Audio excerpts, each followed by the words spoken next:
All right, we're going to go ahead and get started. So good afternoon, everybody. Thank you so much, everyone, for being here. I'm Ramona Guargis. I'm the co-founder of San Jose Spotlight, the city's first nonprofit news organization dedicated to independent political and business reporting. And we're joined today for our San Jose Speaks Q&A with Police Chief Anthony Mata. Chief Mata, thank you so much for being here this afternoon and spending some time to speak with our readers. I want to tell you a little bit about Chief Mata, and then we'll get right into the questions. We've got about 30 minutes with the Chief this afternoon. Chief Mata is a native of Chicago, and he joined the San Jose Police Department in 1996 and was appointed chief in March of this year after serving more than 4 years as deputy chief. He has a master's degree in public administration from San Jose State University, my alma mater as well, so go Spartans. Right. And a Bachelor of Arts degree from the University of Illinois at Chicago. Following a year of turmoil, civil unrest over police killings, clashes with protesters, and a widespread reckoning with systemic racism and discrimination, there is a growing call right now to reimagine policing, both here in San Jose and across the country. And Chief Mata takes the helm of our department at this very critical moment. And today we're going to hear from him directly about his vision for the department and its future. So really excited about this discussion. And once again, really appreciative of your time, Chief. Thank you so much for being here. And to our viewers and readers, if you have any questions for Chief, please drop them in the Q&A box below. We'll try to get to as many as we can. Again, we only have 30 minutes, but we'll do our best to try to get through as many as we can here today. So welcome, Chief. And I guess my first question for you, just to kind of start off here, taking the helm of the department at this very critical moment, as I mentioned here in the intro, what is your vision for San Jose Police Department? Well, thank you, Ramona, and again, thank you for having me on here at Spotlight. But yes, I get that question all the time. Why now? Why do I want to continue? But like I tell everyone, this is not about me. This is about our community. This is about our women and men here of our department. Given my experience and everything I've done, not only within the department and with the community, I think it was the right opportunity and time for me to put in, first of all, and then through the process was selected as the chief. And as you mentioned, I'm your chief of almost 3 months, and just working hard at it. And that's something that myself and my executive team will continue doing. So my vision for this department, for those of you who haven't or did not watch the 3-hour interview process, was that all residents and visitors of this city have the highest trust and confidence in our police department. And how I will accomplish that is through an engaged department. And that means that we will provide the best services at all levels, whether it's responding to calls, investigating these incidents, or even conducting follow-ups. But the main thing, and the reason why I got involved in law enforcement and why all of our women and men are involved, is to build relationships with our community. So those two things, providing the high level of service and building relationships, will help me and help our women and men develop that high level of trust and confidence in our department. So that's my vision. But again, only been here for 3 months, but the priorities that I have established and have messaged for our department and for our community is that I want to stabilize our resources, and that it means our staffing, our equipment, our training, in order to have and continue having a professional police department here in San Jose. Also, as you mentioned, just briefly here, Ramona, was to be part of and welcome the reimagining of community safety. That's a priority of mine, because we know that, or I know at least, that not every circumstance involves or should involve a police officer or a police response. So partnering with our other agencies in the city, in the county, social services, and our community is important. And then my other priority right now is to increase our community safety. Community engagement. I know that all this weaves into my vision of providing the highest trust and confidence, or that everyone has that. But I think using my priorities or focusing on these priorities will help me and help our women and men attain that goal. Absolutely, Chief. And I'm glad you brought up trust, because that feeds right into one of the questions that I had for you is, in the wake of the Black Lives Matter movement and this very critical moment that we talked about, what are some opportunities that you see to help restore trust in our community? Sure. So building trust, like I mentioned, that's part of my vision, but that's something that is near and dear to all of us as officers. We became officers, and I always remind our staff of this, is we became officers to help our community, to help others. And in order to help others, we have to get to know one another, and have and listen and have that difficult dialogues, conversations, whatever it is, to build those bonds, to build that trust and confidence. So that's something, even though we're officers, that's something we need to take down to the lowest level, and have those dialogues, have those conversations with our community. So some of the things that we've been doing to build trust, again, providing that service, providing the follow-up, engaging our community in dialogue, and acknowledging the harms that our profession has done to our communities. And that's very important. And we've done that through various trainings. We're going to continue doing that. But again, we just can't come in as a profession and think that we're going to fix a neighborhood without knowing what we need, what the community needs help with. So again, knowing our communities, knowing what their needs are, how we can facilitate those needs. Again, it can be through our police services, or it can be connecting them with other services that are needed in the community. We can't just go into a neighborhood and blanket them with police services. We need to understand our community, and that's the way we build trust, is having those dialogues, having those conversations, and helping out our community. And, I want to talk a little bit about a recent report that came out actually just yesterday at the San Jose City Council. They heard the 2020 year-end report from the independent police auditor. And there were some interesting statistics in there. And one that jumped out at me was that the report found that 25% of your sworn officers received at least one complaint, and 23% of these complaints involved force allegations. So, quarter of the department. How are you addressing this? Sure. So I think it's important to put this in context. As a large agency, we're lean. However, we provide the best service we can with what we have, with the resources that we have. So just to put it in context, last year in 2020, we had over 400,000 citizen contacts. In fact, it was 426,065 citizen contacts through calls for service or self-initiated activity. Of those contacts, like you mentioned, or has been mentioned in the IPA report, our officers received 269 complaints. Out of those 269 complaints, 62 of those complaints were for use of force. Unfortunately, 19 of those complaints were as a result of the civil unrest over the summer. So I think just looking at those numbers and putting into context the number of contacts we have on a yearly basis, shows the level of service and professionalism our officers have. Yes, do we make mistakes? Absolutely. That's why I'm glad that these reports are there, this oversight is there, so we can look at, how we can do better, how we can provide our services better. And when our officers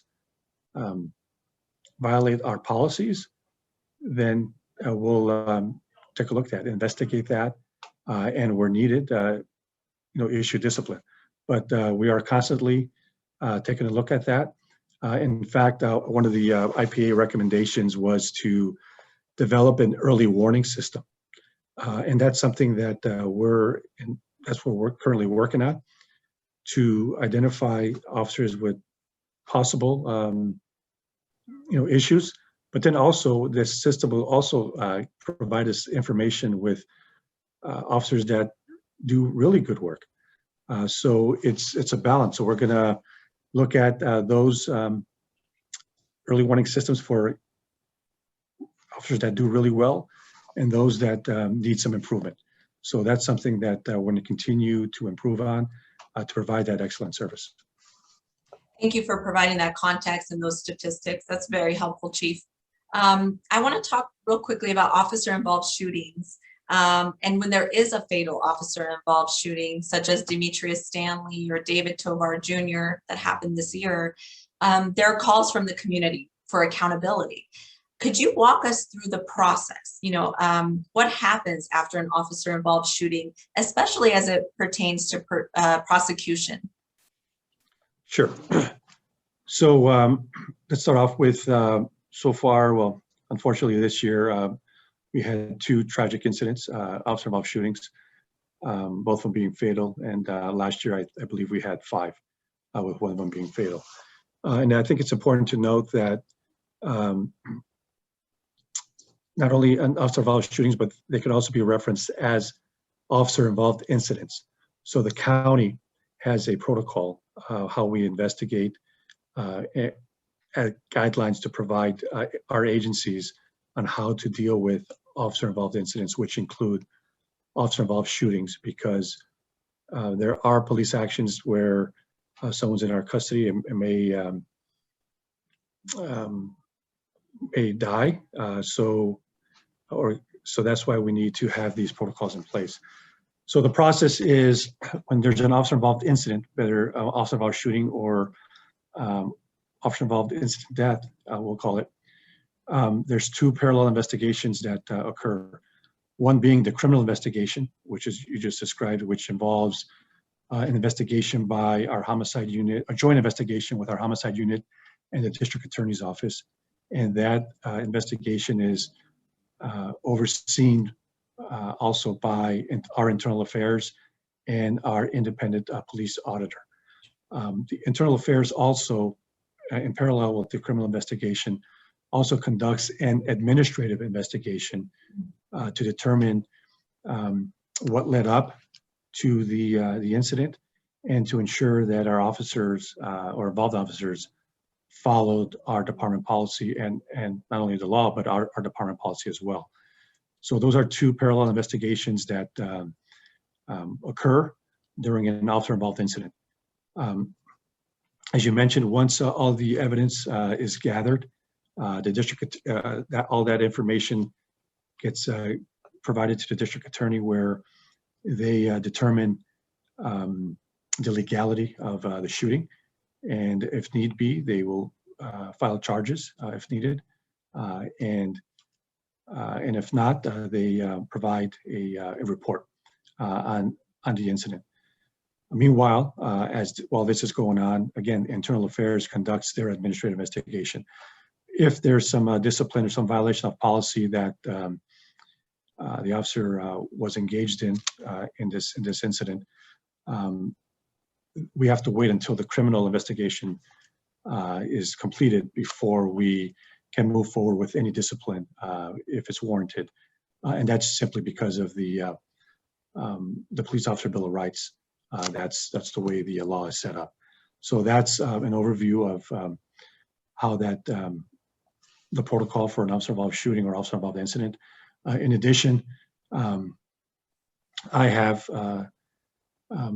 ensured that we follow all the current laws by producing the available video footage, because there's recent legislation that we have to make available any video, whether it be a body-worn camera or otherwise, within 45 days of such incident. And that's all on San Jose Police Department's website, in case people don't know where to find that. That's where they should go to view that. Yes, yes, it is. And getting a little personal here, Chief Mata, I wanted to ask you, why did you become a police officer? Why did you get into this line of work? I imagine very difficult work. And what are you most proud of during your tenure at SJPD? Sure. So I guess growing up in the city, in Chicago, city of Chicago, um, I always saw officers. They treated me well, and I know what their role was, and I just learning about the job, and my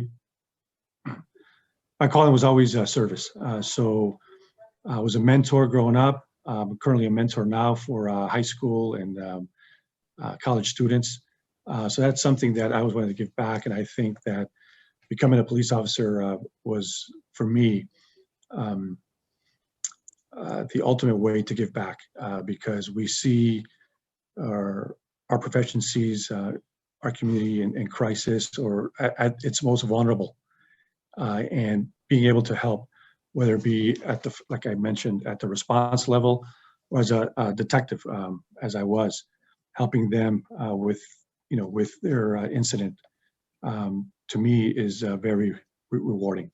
I know our profession, like you mentioned, is going through some hard times right now, but I always remind our officers why they became an officer, why they took on this job is to help people. And that reinvigorates us. It recharges us.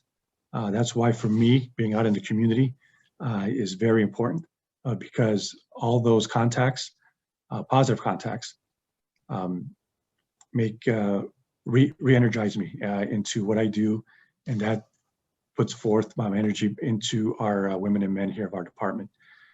So in a brief, I mean, we can talk about, I can talk about this all day, but that's in a nutshell why. Thank you so much. Thanks for sharing that. Are there any changes you are implementing or that you would like to implement in your role as chief?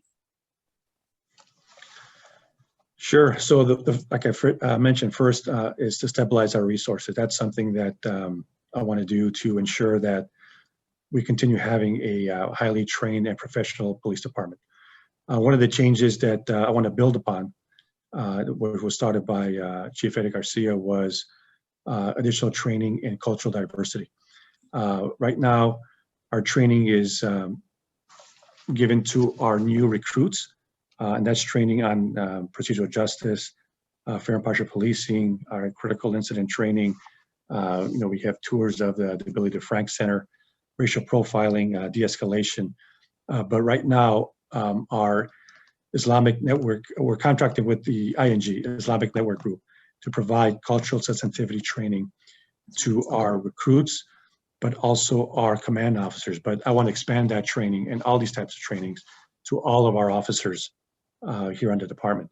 So that's one thing, is training is very important for me, not only serving this diverse community here that we have in San Jose, but also on best practices here in policing. So that's first and foremost. The other thing is, like I mentioned, is ensuring that, or reminding our officers that we need to engage in our communities. We need to go, as I mentioned earlier, go out, get out of our cars, and speak with our community, because that's the only way we're going to know how we can help them. We can't guess that this is what the type of services they need.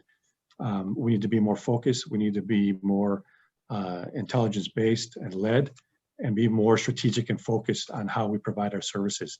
So that's something, bringing in technology. I know we have a pilot project out there right now that would help us with our response to gunshots in the neighborhoods. But that's something that I want to help to bring to ensure the safety of our community and our officers. Mhm. That makes sense. And thank you for touching on the cultural competency piece, especially in communities of color. I think that was one of my questions for you, and you touched on what you are doing to expand that training to everybody in the department, which I think is really important. I wanted to throw in there a couple of questions that that readers submitted ahead of time, and actually there's a few that are very similar here in the chat box that folks have put into the chat box. So we'll be able to kind of get both of them in one. And one of them has to do with gangs. You know, a lot of folks are concerned about a growing gang problem in San Jose. And so both a submitted question and one in the chat box right now asks you, Chief, about what actions the San Jose Police Department is taking to combat gang violence in the city. Sure. So, I mean, that's also near and dear to me because of how my background and my upbringing in Chicago. I understand our communities that have this concern. First and foremost, we cannot do this alone. The police department isn't the only solution for gangs. In fact, we are reactive, right? We normally respond when someone calls us, when there's a gang incident, and unfortunately when there's a shooting or a homicide or an assault. But we need to do as a city, and we're part of that, is to do better by providing services to our youth. We need to increase our after-school programs, right? Camping. I know Chief Garcia did a last summer before COVID, a camp with some of our impacted communities. So again, being engaged in our community, providing those services, whether it be a homework club, expanding the hours of our libraries, right, to help children with school, be partners. Police can be, we can be partners with our schools. Like I mentioned, I've been a mentor to our youth. So providing more opportunities, not only educational, physical, but also emotional for their well-being for our youth, providing all those resources and also supporting our schools and mainly supporting our families because these are families that are challenged and have difficulties in their environment, and we need to provide them all the services that we can to have them have a positive environment and help them support their children as well. Mm-hmm. Another question here, Chief Mata, deals with the police's relationship with the disabled community, and you know, want to talk about what steps that the department is taking to prevent incidents where disabled people are mistreated or you know, or there's some you know, level of miscommunication due to their disability. Sure. So everyone deserves fair treatment, like I mentioned, with fair and partial policing, and that we provide the dignity and respect for everyone, regardless of disability, ethnicity, what have you. I think that what we've done, I was part of having or implementing the department's language access plan, which to include those folks with disabilities. So it's important for us to, again, use our resources the best we can to be able to communicate and provide those services with our disabled community, whether it be through language access or other types of services, but also meeting with them and understanding them in terms of what type of services they need from us. It goes back to knowing our communities. So some of the, I met with some groups here during my first three months, but what I want to do is conduct more outreach, and that's part of my one of my priorities is to conduct more or engage more with that community. And this community is one of them where I want to learn more how we could provide better services and their needs, and then also be that bridge for them for other services. Thank you, Chief Mata. We have just a few more minutes here with you, and you mentioned at the start of the call here that, you know, reimagining the police department is something that is on your radar. You're thinking about other ways that you know, maybe officers don't respond to certain types of calls. You know, this plays into the movement to defund police or reimagine policing. What do you say to those who feel that public safety should be reimagined, or the calls to defund, quote unquote, defund the police? First of all, I want to say that I respect everyone's opinion and their thoughts, because that's what makes us America, right? So, the protests and the First Amendment, I mean, that's important to all of us and to me. So I welcome the criticism or any opportunities that we can obtain to become better. And I think it's important for the community to know that when we talk about defunding, we're seeing in other cities where they have been defunded, but it's only going to hurt those communities that are most impacted by crime. We're seeing officers leave cities, large cities, because of defunding. But I think our community needs to understand that 90% of our budget goes to personnel. Only 10% of our budget goes to equipment, training, and other services that we need to keep our community safe and our officers safe. So defunding is not an option. And I'm grateful for City Council and the Mayor to continue with our funding that we need to keep our community safe.